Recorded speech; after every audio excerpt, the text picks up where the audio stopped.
Hello and welcome back to the channel. I am Jan of Kaduna and here we talk about environmental sustainability from a Nigerian point of view. In today's video, I'm going to be talking about climate change and how it affects the Nigerian elections in 2023. Climate change or climate action is very important or relevant in corridors of power all around the world. Surprisingly, when it comes to political campaigns in Africa and most especially in Nigeria, that topic is mostly missed. Nigerians are going to the polls in February and March. That's barely 1 or 2 months from now. And lots of politicians have come around and we've given them the opportunity to tell them what they are going to do for us and why we should vote them into office and how they are going to take us to the promised land. A lot of manifestos have been read, a lot of campaign promises have been made, but one key thing has been missing in most of these campaign promises. That is climate change and how the country is going to mitigate or adapt to climate change. Are we going to transition? How are we going to go about getting finance to transition? What are they going to do to ensure that the effects of climate change are not hard on us as Nigerians? It's almost cricket when it comes to that subject matter. Now, lots of people will say there are a lot of other pressing issues that are disturbing Nigeria at the moment, and climate change, well, is not one of them. Well, I'm here to say that that is very untrue. When you ask an average Nigerian, what are the most pressing issues that are facing Nigeria? See, better security, reviving the economy, fighting corruption, better education, better health facilities, infrastructural development across the country. Those are the key things that will come off the top of an average Nigerian's head when they ask them for the key issues that are really disturbing Nigeria. But one thing that we fail to understand is that all these issues are in one way or the other related to climate change. Okay, here's how. Let's take, for instance, security. In the last 10 years, we have seen incidences of farmer herdsmen clashes go very, very high. There was a point in Nigeria that almost every week it had to make the newspaper headline about the communal clash between farmers and herdsmen.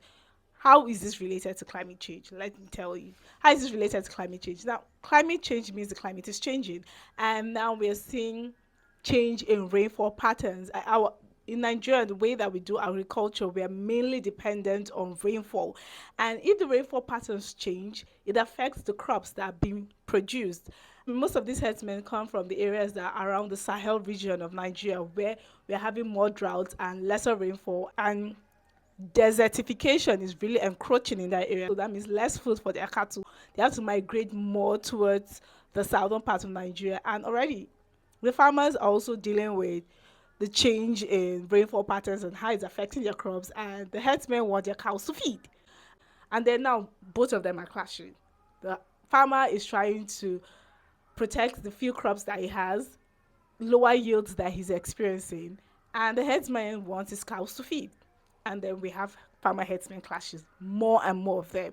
How can you be able to tackle that if you do not see the importance or the role of climate change in all this? Another thing again they might say is food security. And as already stated, how because of the climate change in rainfall patterns, in the year 2022, we saw Nigeria experience one of its most devastating floods, where over 600 people were killed, over millions of dollars and millions of naira worth of crops were washed away by the flood. Now, and this is surely going to affect food security. And if our leaders and if these politicians don't understand the role of climate change with the floods that happened in 2022, then how are they going to ensure that they're able to tackle it, and how they are going to ensure that the amount of losses that were experienced in 2022 does not happen again? With barely a month to the general elections, there's little to no concrete plan on how they want to go about climate change in Nigeria. Little to no concrete plan for climate change mitigation and adaptation in Nigeria. I'm going to review 3 leading presidential candidates of different political parties and what their body language is when it comes to climate. In October 2022, Bola Ahmed Tinubu, the presidential candidate of the All People's Congress, was faced with a question about climate change and he was going to ensure that his government went about climate action and what was his plans for climate change in Nigeria and for Nigerians. Well, I cannot say what he said. I'll play you the clip instead and you can. Oh, the climate change, Prof.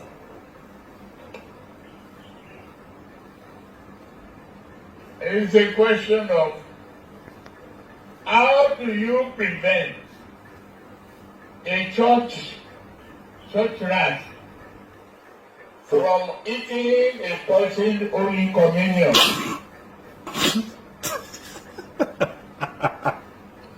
That's the way. We are a poor nation. Judge from what he said. On one hand, I think he was trying to talk about how climate finance is needed and how the loss and damage fund is needed for Nigeria to be able to adapt or mitigate climate change. But it's what I am thinking. But also there's this other part that got me thinking that maybe he lacks the understanding of how climate change actually affects Nigeria. And he's thinking it's like a foreign thing. So since it's a foreign thing, let's wait for the foreigners to bring the money so that we could tackle this their foreign thing. But we saw the floods in 2022, which is not a foreign thing. It happened in our very, very before and destroyed lots of lives, lots of homes, lots of farms, lots of food.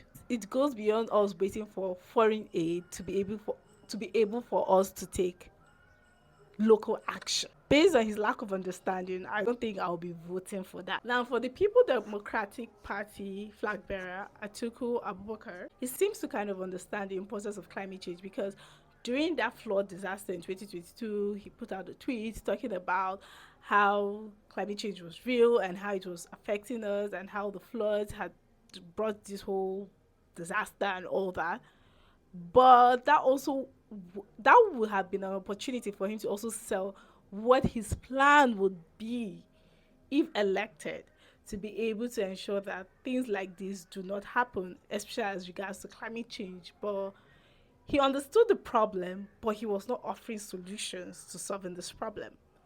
And that's also something that I'm not really comfortable with because everybody knows what the problem is. In Nigeria, a lot of us Nigerians know what the problem is with different sectors of Nigeria. But if you're not bringing solutions, then why you come to tell us the problem? Then the Labour Party flag bearer, Peter Gregory Obi, he also stated that he understood the problem. Like in the wake of the 2022 flood disaster, he stated he understood the problem. It's unfortunate, and he sympathized with those affected, with the victims of floods and all that. That is great, but there was not really a concrete plan. And when I went back to check his action plan, there was a bit talking about what he was going to do as regards to climate change. Now, he stated that if his government was elected, he will unleash green growth transition and boost prosperity. They will develop 100,000 mini grids across Nigeria by 2024. They would support efforts to construct nuclear power plants to generate electricity, and he will also help Nigeria. They will help Nigeria transition from fossil fuel dependency to climate and eco-friendly use. That's the plan. That's the solution. That is going to help with the transition. So that means it's going to be a process, but he's going to help us start the process. That's the thing.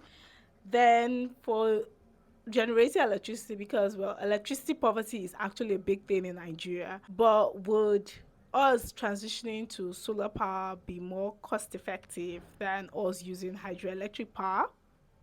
That's also another thing. And will it also ensure that more people get access to power? That's another thing. It is commendable that he has some plans in place on how he was going to tackle climate change, even if it's not from all angles, but from a few angles, and it's starting from there. Based on these top three candidates, I will say I'm not really impressed. I wish that some understood what climate change is and how it affects Nigeria. And I would have expected that with each of like the key points that they were going to tackle in Nigeria, they were also going to talk about how climate change affects it and how they were also going to ensure that they helped and how they were also going to ensure that they tackled climate change effects and helped Nigerians adapt and mitigate to climate change. in relevance to each of these key issues that are affecting Nigerians. The thing that I want we as electorate should know as we go to the polls in February and March and is that climate change is here. Climate change affects each and everything that we do. And without a stable and healthy environment, all these key issues that we're all hammering about, like issues cannot be solved if we do not look at how climate change affects all of them. And also, as citizens, we shouldn't shy away from discussing climate change and also asking the hard questions. All these debates, we should be asking questions on how it's not just about how they're going to revive the economy, but if how it's not just about how they're going to revive the economy. If like an ecological disaster related, if an ecological disaster related to climate change happens, it's still going to set us back. If a flood disaster happens again, it's still going to set us back. How are they going to ensure that does not happen, or we reduce the effects of it happening, or reduce the effects that it could have on us, so that it does not set us back so much. We should start asking the hard questions, and we should also realize that voting for climate is as important as voting a credible candidate, is as important as voting a transparent candidate. It is as important as voting. I encourage you, if you are a Nigerian, to please come out and vote and ensure that you read through these candidates, not just read about them, read through them and understand what they want to do, what the action plan is for us.